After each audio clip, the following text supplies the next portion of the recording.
Radio Karoual, le journal, présentation Fatmata Diko. À la une de ce soir info. VSF a donné des kits de dignité à des femmes déplacées, réfugiées et autres à Dori. Le procès Adama Sigiré a connu son épilogue aujourd'hui. La 18e journée de la Ligue 2 débute ce soir. Programme des confrontations à suivre dans cette édition. Voici les grands titres de ce soir info sur la radio Kaoural. Bonsoir et bienvenue. Comme je l'annonçais en titre, l'ONG Vétérinaires sans frontières Belgique et Éveil Club pour le développement ECLUD volent au secours des personnes vulnérables. Ce vendredi matin au siège de VSF, une cérémonie symbolique de kit de dignité a été organisée au profit des personnes déplacées, des réfugiés et des populations hautes. Le compte rendu avec Chokianik Somé. À travers son projet NAFA, financé par le Fonds humanitaire régional pour l'Afrique de l'Ouest et du Centre FRAOC, l'ONG VSF sans frontières Belgique appuie les personnes vulnérables de la commune de Dori. Par cette remise symbolique du kit de dignité à 50 bénéficiaires, l'ONG active son second volet d'activité, la protection. Alexis Ouedraogo, chef du projet NAFA. Ces kits de dignité, vraiment parce qu'il y a une évaluation qui a été faite à Dori qui montre effectivement que avec la crise humanitaire et sécuritaire, il y a vraiment un besoin d'assister les femmes et jeunes filles victimes de cette crise-là en matière de kit de dignité. Cela va les permettre de préserver vraiment leur dignité. Devant autorités administratives, partenaires et bénéficiaires, la cérémonie s'est voulue sobre ce vendredi. La distribution se fait avec le partenariat de Éveil Club pour le développement ECLUD. À la satisfaction du premier bénéficiaire, la délégation spéciale communale de Dori, Bourema Diko, premier vice-président. Il faut dire que nous sommes très ravis parce que, quoi qu'on dise aujourd'hui, on sait très bien que c'est d'abord des personnes à besoins spécifiques. Et si aujourd'hui l'assistanat est là, ça vient tout de suite soulager. Mais soulager tout le monde, puisque vous-même vous savez, la femme, elle est symbolique. Une femme, elle représente tout un monde. Nous faisons ce que nous pouvons, mais aujourd'hui, sans les projets, les ONG, les programmes et autres, il faut dire que ça va être difficile. Chaque kit de dignité est composé d'un lot de 4 serviettes hygiéniques réutilisables, un paquet de 10 serviettes hygiéniques jetables, 3 sous-vêtements, 4 boules de savon de lessive et de bain, une crème corporelle, une pâte dentifrice, une brosse à dents, un seau et une torche solaire. 7 bénéficiaires jugent ce kit d'une grande importance. Je suis vraiment contente d'avoir ce kit parce que ça va sincèrement m'aider surtout les couches jetables et puis ceux qui sont réutilisables. Vraiment, ça peut nous aider parce que dans cette situation, on a besoin de ça. Ça réduit nos dépenses. 1667 kits de dignité devront être distribués aux personnes déplacées internes, réfugiés et populations hautes. Et cette remise ce matin a concerné 50 bénéficiaires seulement. Au-delà de la sécurité alimentaire, VSF, ECLUD et FRAOC accompagnent la femme et la jeune fille à travers le deuxième secteur d'intervention du projet NAFA, la protection.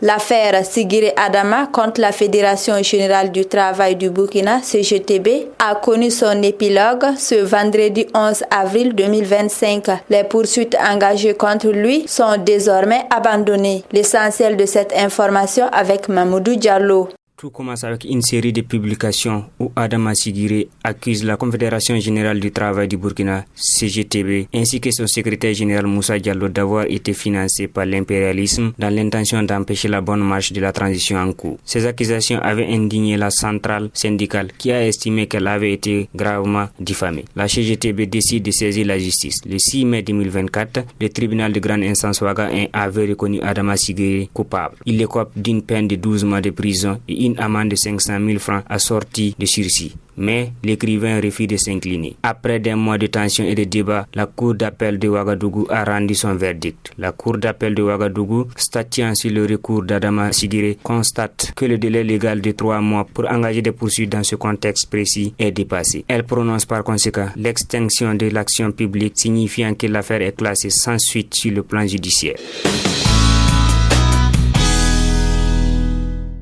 En actualité internationale, en Côte d'Ivoire, l'opposant Tidjane Thiam, candidat à la présidentielle, voit la délivrance de son certificat de nationalité suspendu par le tribunal de première instance d'Abidjan hier et à l'occasion du 14e anniversaire de son arrestation pour la Cour pénale internationale CPI, Laurent Gbagbo, ancien président de la Côte d'Ivoire, dans un communiqué, a annoncé la suspension de son parti politique, Parti des peuples africains Côte d'Ivoire, PPACI, de la Commission électorale indépendante, CEI. Détail de ces actualités ivoiriennes dans cet élément de Cheikh Yannick Somé. La CEI est devenue l'instrument docile d'un pouvoir qui refuse l'alternance. Cette phrase fait le chou gras de la presse ivoirienne depuis la diffusion du communiqué du Parti des peuples africains Côte d'Ivoire PPA-CI de l'ancien président ivoirien Laurent Gbagbo. Dans le communiqué, il annonce le retrait du représentant de son parti au sein de la commission électorale indépendante CEI. Il reproche à l'institution de ne pas être une institution indépendante. Tout le monde voit la crise monter, tout le monde sent la tension. En 2011, la Côte d'Ivoire a connu le pire. En tant qu'ancien président de la République,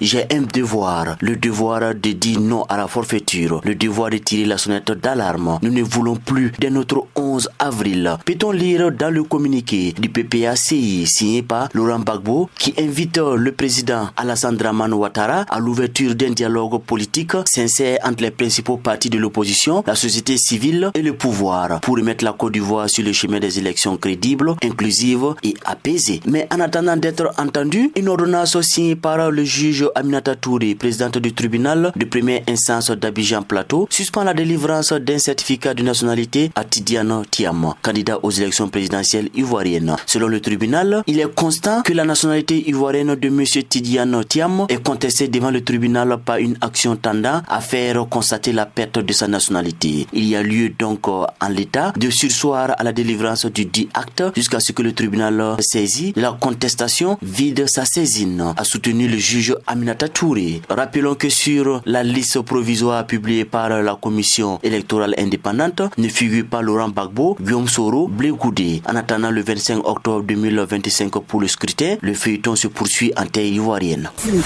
basket, handball, judo, cyclisme, le sport. Deux actualités sportives animent ce soir Info. Le championnat national de première division va livrer sa 25e journée ce week-end. Le leader du championnat, le Raimo FC, jouera contre Asfa Yenenga sur le terrain municipal Issoufou Joseph Konombo. Le dernier du classement USCO, lui, sera à domicile et aura fort à faire s'il veut lancer son sprint en face à USFA. Le programme complet de cette 25e journée avec Amadouli. Pour le compte de la 25e journée du Faso Foot Ligue 1 le samedi 12 avril 2025 au stade municipal Issoufou Joseph Konombo, le Raimo FC, après avoir perdu lors de la 25e journée, doit impérativement se relancer pour pouvoir rester en tête. Et pour ce faire, il doit affronter Asfa Yenenga. Salitas sera face à Sporting FC au centre technique national FBF, pendant que ISCO, dernier du championnat, sera à domicile pour jouer contre ISFA.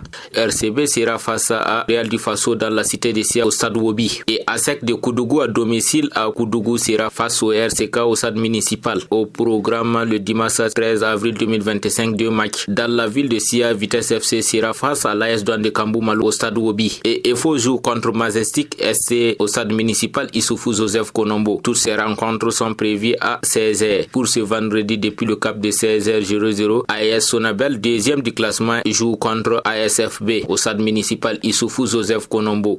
Et pour finir avec les actualités sportives, la 18e journée de la Ligue 2 Faso Foot reprend dès ce vendredi soir et va se poursuivre le samedi ainsi que le dimanche.